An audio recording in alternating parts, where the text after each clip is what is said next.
Hello friends, I welcome you to my YouTube channel CV Study Circle. In this video, let's discuss about the indifference curve, the meaning of it, and the shape of the indifference curve, and how to draw the indifference curve. ಇವತ್ತಿನ ವಿಡಿಯೋದಲ್ಲಿ ಬಹುಮುಖ್ಯವಾಗಿ ಔದಾಸೀನ್ಯ ವಕ್ರರೇಖೆ ಬಗ್ಗೆ ನಾವು ತಿಳ್ಕೊಳ್ಳೋಣ.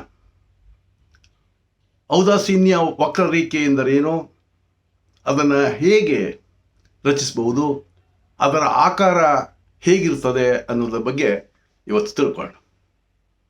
And you know that the consumer behavior is studied under two heads. There are two approaches to study the consumer behavior.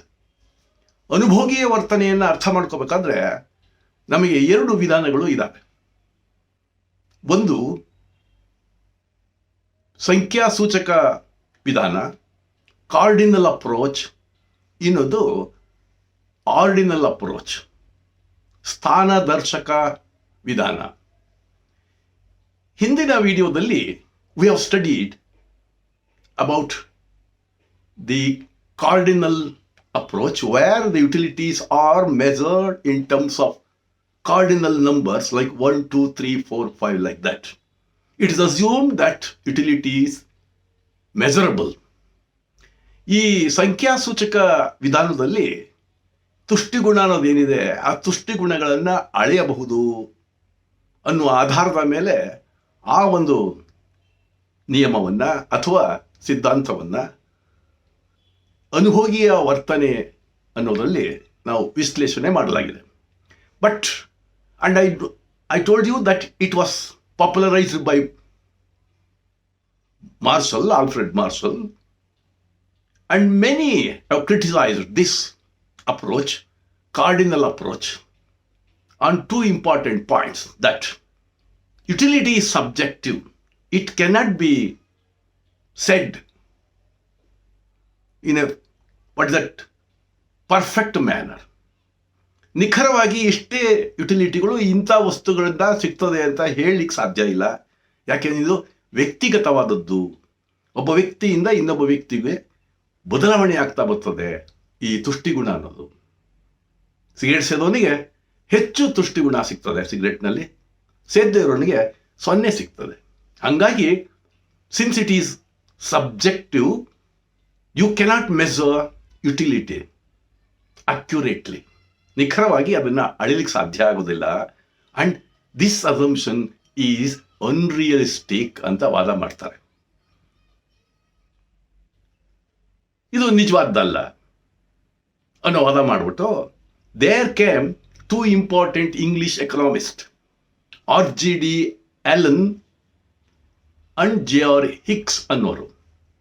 J.R. Hicks ಮತ್ತು Allen ರವರು ಈ ಒಂದು ಆರ್ಡಿನಲ್ ಅಪ್ರೋಚನ್ನು ಮಂಡಿಸ್ತಾರೆ, ಸ್ಥಾನದರ್ಶಕ approach, where they argue that utility cannot be measured in terms of cardinal approach or terms, numbers.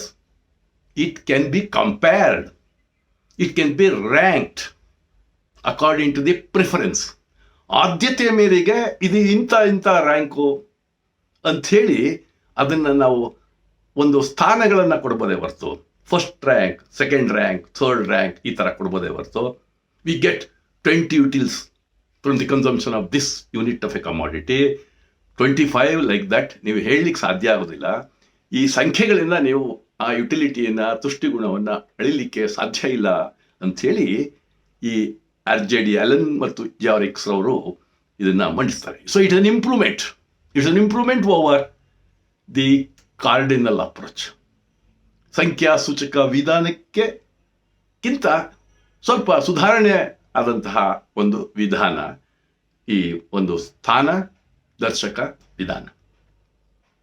ಅದಕ್ಕೋಸ್ಕರನೇ ಈ ಒಂದು ಎಕನಾಮಿಕ್ಸನ್ನು, ಹಿಕ್ಸ್ ಮತ್ತು ಅಲೆನ್ ರವರ ಎಕನಾಮಿಕ್ಸನ್ನು, it is called Hicksian analysis, Hicksian economics, Hicksian analysis, Hicksian ರವರ ವಿಶ್ಲೇಷಣೆ ಅಂತ ಕರಿತೀವಿ. ಅದನ್ನು ಯಾವುದನ್ನು ಸಂಖ್ಯಾಸೂಚಕ ವಿಧಾನವನ್ನು, ವಿಶ್ಲೇಷಣೆಯನ್ನು ಮಾರ್ಷಲಿಯನ್ ಅನಾಲಿಸಿಸ್ ಅಂತ ಕರಿತೀವಿ. ಮಾರ್ಷಲ್ರವರ ವಿಶ್ಲೇಷಣೆ, ಇದು ಇಕ್ಸ್ರವರ ವಿಶ್ಲೇಷಣೆ ಅಂತ ಕರಿತೀವಿ. ಈ uses two things. One is budget line and another one is indifference curve. Let us understand what is indifference curve. Here we come across two commodities model. A consumer consumes two commodities. He will have combinations of two commodities. And he is left with many options. He may use less of one commodity and more of another commodity. And you must know that there is a system wherein when he wants to have more of one commodity, he has to forgo the other commodity. ಎಲ್ಲವನ್ನೂ ಹೆಚ್ಚು ಮಾಡಲಿಕ್ಕೆ ಸಾಧ್ಯ ಆಗೋದಿಲ್ಲ. ಯಾಕೆಂದರೆ is income is limited. ಅವನ ಆದಾಯ ನಿಯಮಿತವಾಗಿದೆ. ಹಾಗಾಗಿ ಅವನು ತನ್ನಲ್ಲಿರುವಂತಹ ಆದಾಯಕ್ಕೆ ಹೊಂದಿಕೊಳ್ಳುವ ರೀತಿಯಲ್ಲಿ ಅವನು ಎರಡು ಸರಕುಗಳ ಒಂದು ಬಿಂದುವನ್ನು, ಸಂಯೋಜನೆಯನ್ನು ಅವನು ಅನುಭವಿಸ್ತಾ ಹೋಗ್ತಾನೆ, ಯೂಸ್ ಮಾಡ್ತಾ ಹೋಗ್ತಾನೆ. He goes on consuming combinations of two goods, different combinations of two goods. ವಿವಿಧ ಬಿಂದುಗಳು. ಆ ವಿವಿಧ ಬಿಂದುಗಳಿದಾವಲ್ಲ, ಆ ವಿವಿಧ ಬಿಂದುಗಳು ಒಂದೇ ತರನಾದಂತಹ ತೃಪ್ತಿಯನ್ನು ಕೊಡ್ತವೆ. According to Hicks and Allen. Allen ಮತ್ತು ಹಿಕ್ಸ್ರವರ ಪ್ರಕಾರ ಏನೆಲ್ಲ ಬಿಂದುಗಳಿದ್ದಾವೆ, ಎರಡು ಸರಕುಗಳ ಬಿಂದುಗಳು, ಆ ಎಲ್ಲ ಬಿಂದುಗಳು ಒಂದೇ ತರನಾದ ತೃಪ್ತಿಯನ್ನು ನೀಡ್ತವೆ. All these combinations yield the same level of satisfaction. Right? C, what is indifference curve? Indifference curve ಅಂದ್ರೆ ಏನು? Indifference curve is nothing but the line, the graphical representation. I will tell you later. It is a line which contain line of many combinations of two goods that give equal level of satisfaction to the consumer. The line which has many combinations of two goods. And these combinations yield the same level of satisfaction, and it is called indifference curve. It is a graphical representation of different combinations of two goods which yield the same level of satisfaction. Or it is a locus, L-O-C-U-S, locus of different combinations of two goods. ಈ ಒಂದು ಸಮೂಹ, ಒಂದು ಗುಂಪು ಯಾವುದದ? ಎರಡು ಸರಕುಗಳ ವಿವಿಧ ಬಿಂದುಗಳ ಒಂದು ಗುಂಪು. ಅದನ್ನ ನಾವು ಗ್ರಾಫಿಕಲ್ ಆಗಿ ರೇಖಾಚಿತ್ರದ ಮೂಲಕ ಹೇಳುವಂಥದ್ದನ್ನೇ ನಾವು ಇಂಡಿಫರೆನ್ಸ್ ಕರ್ವ್ ಅಂತ ಕರಿತೀವಿ. C, it is a line of different combinations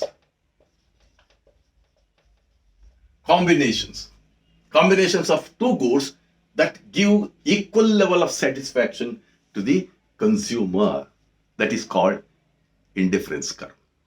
It's a graphical representation of different combinations of two goods which yield the same level of satisfaction.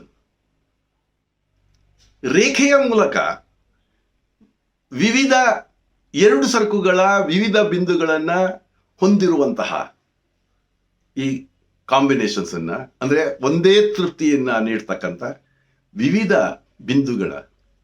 ಬಿಂದುಗಳನ್ನ ಒಂದು ರೇಖೆಯ ಮೂಲಕ ಸೂಚಿಸುವುದನ್ನ ನಾವು ಔದಾಸೀನ ವಕ್ರರೇಖೆ. Since all the combinations yield the same level of satisfaction, the consumer is indifferent. ಅನಪೇಕ್ಷನಾಗಿರ್ತಾನೆ. ಇಂಥದ್ದೇ ಬೇಕು, ಈ ಕಾಂಬಿನೇಷನ್ನೇ ಬೇಕು, ಆ ಕಾಂಬಿನೇಷನ್ನೇ ಬೇಕು ಅಂತ ಅವನು ಹೇಳಲ್ಲ. Is indifferent. Is not particular about a particular combination. Is indifferent. That is why it is called indifference curve. ನಾವು ಇಟ್ಕೊಳ್ಳಿ, why it is called indifference curve ಅಂದ್ರೆ Since all the combinations yield the same level of satisfaction, the consumer is indifferent. That's why this curve is called indifference curve. Again, I repeat it. It's a graphical representation of different combinations of two goods which yield the same level of satisfaction. And there takes place substitution. Substitution means the consumer substitutes one commodity for another commodity. ಬದಲಿ ವಸ್ತುಗಳನ್ನ ಬದಲಾವಣೆ ಮಾಡ್ತಾ ಹೋಗ್ತಾನೆ. ಒಂದನ್ನ ಹೆಚ್ಚು ಮಾಡಿದಂತೆಲ್ಲ ಇನ್ನೊಂದು ವಸ್ತುವನ್ನ ಕಡಿಮೆ ಮಾಡ್ಕೊಳ್ಳೇಬೇಕಾಗ್ತದೆ. ಇದನ್ನ ನಾವು ವಿ ಕಾಲ್ ಇಟ್ ಬದಲಿಕೆ, ಸಬ್ಸ್ಟಿಟ್ಯೂಷನ್ ಅಂತ ಕರಿತೀವಿ.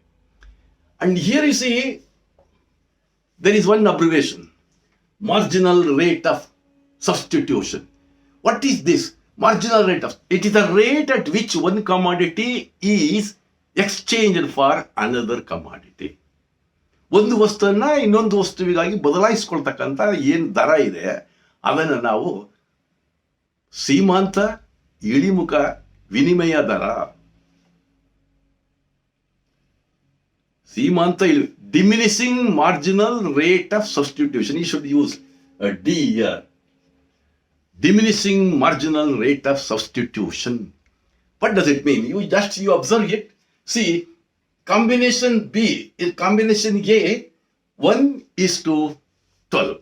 So X1 commodity and X2 commodities. Two commodities the consumer is using. ಎರಡು ಕಮಾಡಿಟಿ ಸರಕುಗಳನ್ನು ಉಪಯೋಗಿಸ್ತಾನೆ. ಒಂದು ಕಮಾಡಿಟಿ ಹೆಸರು X1, ಇನ್ನೊಂದು ಕಮಾಡಿಟಿ ಹೆಸರು ಸರಕಿನ ಹೆಸರು X2. ಮೊದಲನ ಎ ಕಾಂಬಿನೇಷನ್ ಅಲ್ಲಿ 1 X ಮತ್ತು 12 X2 ಸರಕನ್ನು ಉಪಯೋಗಿಸ್ತಾನೆ. If you wants to increase the consumption of X1, you will have to forego how many X2s he has to forego. ಎಷ್ಟು X2ಗಳನ್ನ ಇವನು ತ್ಯಾಗ ಮಾಡಬೇಕಾಗ್ತದೆ ಅಂದ್ರೆ 4 X2ಗಳನ್ನ ತ್ಯಾಗ ಮಾಡಬೇಕಾಗ್ತದೆ to have one more unit of X1 commodity. ಇಲ್ಲಿ ಏನಾಯ್ತು rate it becomes 1:4. That does mean to have one commodity of X, he has to give up or forego 4 units of X2. Again, you see, when he uses C combination, where another increase in the consumption of X1 commodity, so he will have to forego 3. And there you come across the rate 3. So 1:3, right? Like that. That does mean, 2.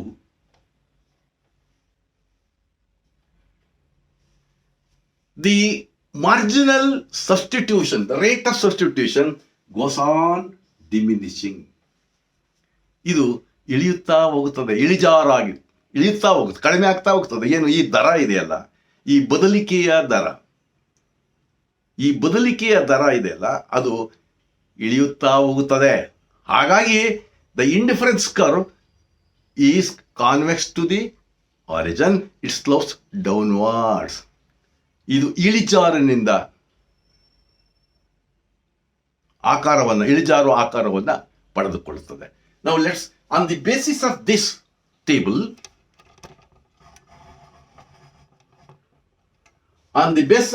table, let us know how to draw the indifference curve. These are the combinations, A, B, C, D, E combinations are there. And all these combinations, each combination yields same level of satisfaction. ಒಂದೇ ತರನಾದ ತೃಪ್ತಿಯನ್ನು ಕೊಡ್ತಾರೆ. That is why the consumer is indifferent.